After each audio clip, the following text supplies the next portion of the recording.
So guys, something really crazy happened in a community in Umuahia, Abia State, Nigeria on Tuesday, February 18, 2025. It was around 3 a.m. when one Mr. Azuka Ubani saw 26-year-old Ibekwe Augustine James making suspicious movements in the compound while dragging something that looked very heavy. Mr. Azuka may have thought Ibekwe just returned from retrieving the big animal he had set a trap for in the bush. In his own words, he said he was wondering what kind of meat Ibekwe was carrying around at that time of the night and then decided to approach him. When he got closer, he realized that what he presumed to be meat was actually a human being. He proceeded to ask Ibekwe if he had killed his mother. To his greatest surprise, Ibekwe acted as though the body was just sleeping and he didn't want to make noise in order not to wake it up. He was said to have leaned forward and then whispered to Mr. Azuka, asking him not to make noise. As Mr. Azuka moved closer to him, he realized that it wasn't the mother as he had earlier presumed, but rather it was Ibekwe's 30-year-old sister, identified as Umuahia James, who was also the mother to the 4-year-old twins, Moses Chris and Marvelous Chris. Shocked by this horrific discovery, Mr. Azuka asked Ibekwe why he took his sister's life, but his response was something he never would have ever imagined. Ibekwe told Mr. Azuka that the reason he murdered his sister was because she planted a snake in his stomach and that the snake she planted had allegedly been consuming all the food he had been eating, leaving him hungry, and for that reason, he decided to put an end to it. This response may have sounded crazy, but further investigation would show that his explanation was a true reflection of his mental state. So, even if it didn't make any sense to Mr. Azuka, it sure did make a lot of sense to Ibekwe, because to him, if he didn't want his sister to continue putting snakes inside his stomach, which would shorten his ration of food, leaving him hungry, he had to end her completely. After hearing this absurd response from Ibekwe, Mr. Azuka quickly raised an alarm, but unfortunately, it was still late at night and a lot of people in the community were still enjoying their night's sleep. Before people could hear Azuka's screams for assistance, Ibekwe had already fled the scene and then disappeared into the dark. When the neighbors finally came out, they began combing the bushes in search of Ibekwe, but unfortunately, he was long gone.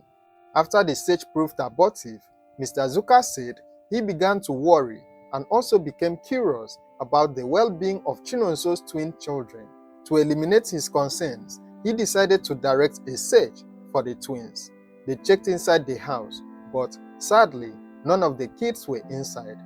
They then proceeded to check the nearby bushes once again, but disappointingly, the two kids were still nowhere to be found.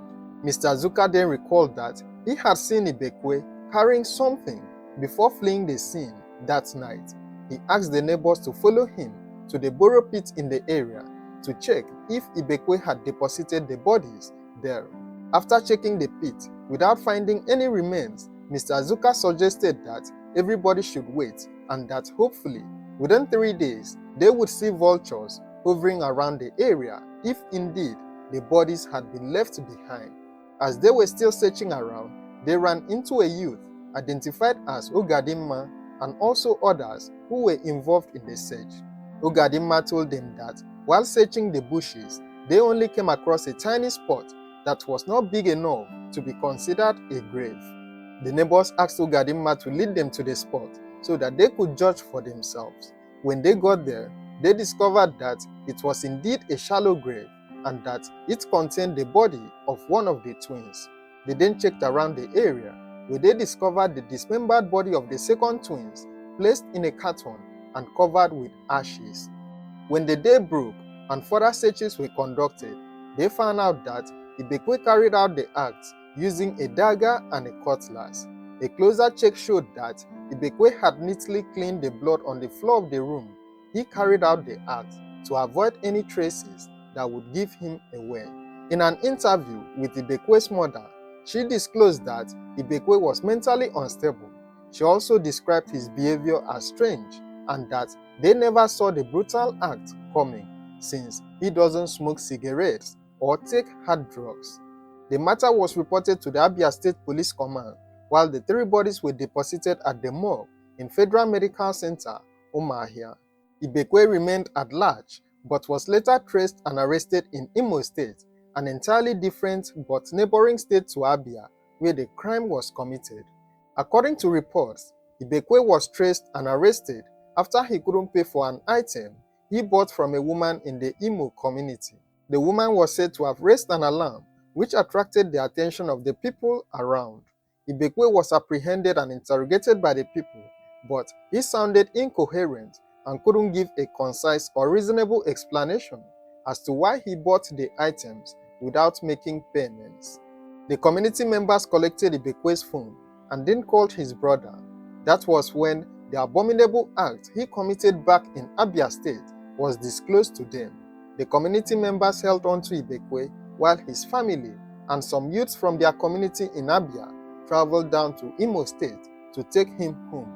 After Ibekwe was brought back to Abia State, he was taken to the police station and then handed over to the police.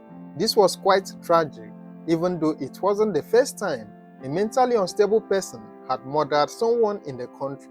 In January 2025, the police also arrested a mentally unstable son who murdered and dumped his mother's corpse in a well after shaving the hair on her private part for suspected ritual purposes. In light of this second occurrence, just 2 months into the new year, the Police Public Relations Officer of Abia State Command has restated the need for families to take their relatives confirmed to be suffering from mental problems to psychiatric homes for proper treatment and rehabilitation rather than keeping them in their homes. Ibekwe's actions are still questionable regardless of his alleged mental instability. The fact that he took his time to mop the crime scene to eliminate evidence probably means he was fully aware of his actions. It's just so sad that the family has to deal with these 3 tragic losses at once. May their souls rest in peace. Share your thoughts on this case in the comments below, and don't forget to like, share and subscribe to this channel for more true crime stories. Thank you for watching and stay safe.